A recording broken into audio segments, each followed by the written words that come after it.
Veteran freezes after spotting Black Waitress's tattoo. It was his.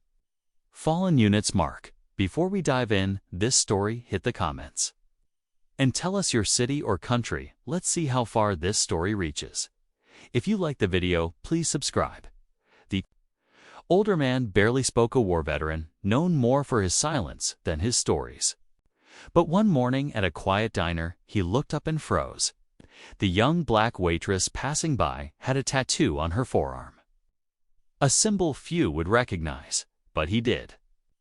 It was the insignia of a unit that no longer existed. His unit. The one. Wiped out decades ago in combat. But how? Why would she bear that mark? What happened next would uncover a bond stronger than blood and a past that refused to stay buried. Watch until the end. Every Sunday morning, Walter Simmons, a decorated Korean War veteran, took his breakfast at the same worn-down diner on the outskirts of town. He sat alone, reading the newspaper with slow hands, rarely speaking to anyone. Locals called him Ghost Walker for how he moved through town, unseen, untouchable, lost in memories he never shared. This Sunday started no different until a new waitress approached his table. She was young, kind, and black, her smile warm but cautious. Walter gave a polite nod, barely lifting his eyes. But then, as she reached for his coffee cup, her sleeve rolled back and something caught his gaze. A tattoo on her forearm, faded, bold, and unmistakable. Walter's fork dropped. The room fell, silent for him, because that mark belonged to a unit that no longer existed.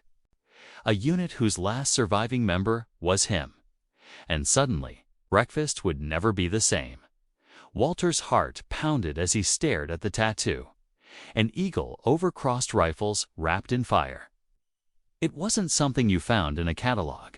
It was the emblem of Echo Company, his company. A secretive all-black special ops unit disbanded after a classified mission in 1952 left.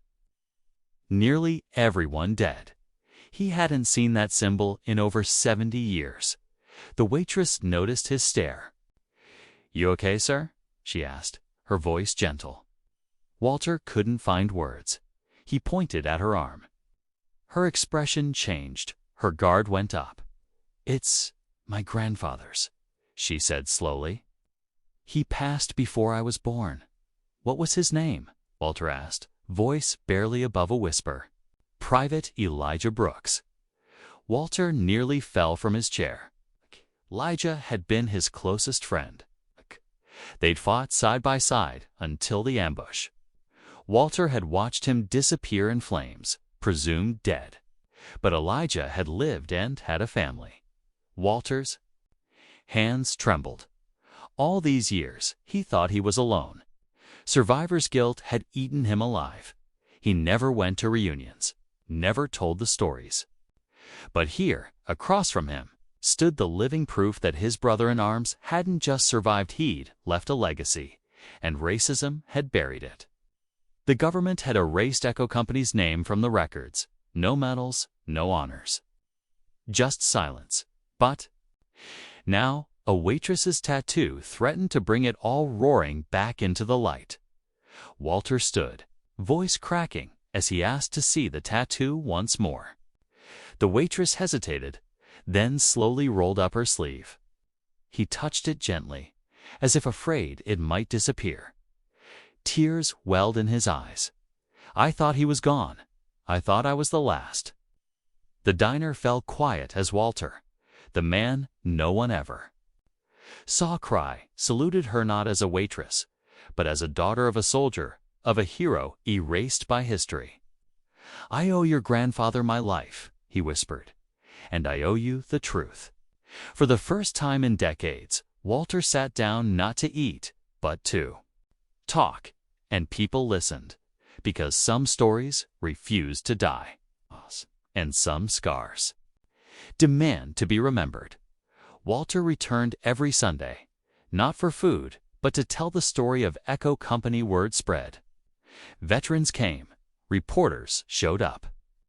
What began as a quiet moment between an old soldier and a young waitress turned into a movement to honor forgotten heroes. Eventually, the military issued a formal recognition of Echo Company's bravery. A plaque now hangs in the diner, engraved with every name, including Elijah Brooks. But most importantly, Walter found peace. And the waitress. She found pride, not just in her grandfather, but also in her heritage. This wasn't just about one tattoo. It was about history denied, finally reclaimed. How many other stories are buried under silence? How many heroes have been forgotten because of the color of their skin? If you enjoyed this story and found it thought-provoking, don't forget to like, share, and subscribe for more powerful narratives. Let us know your thoughts in the comments.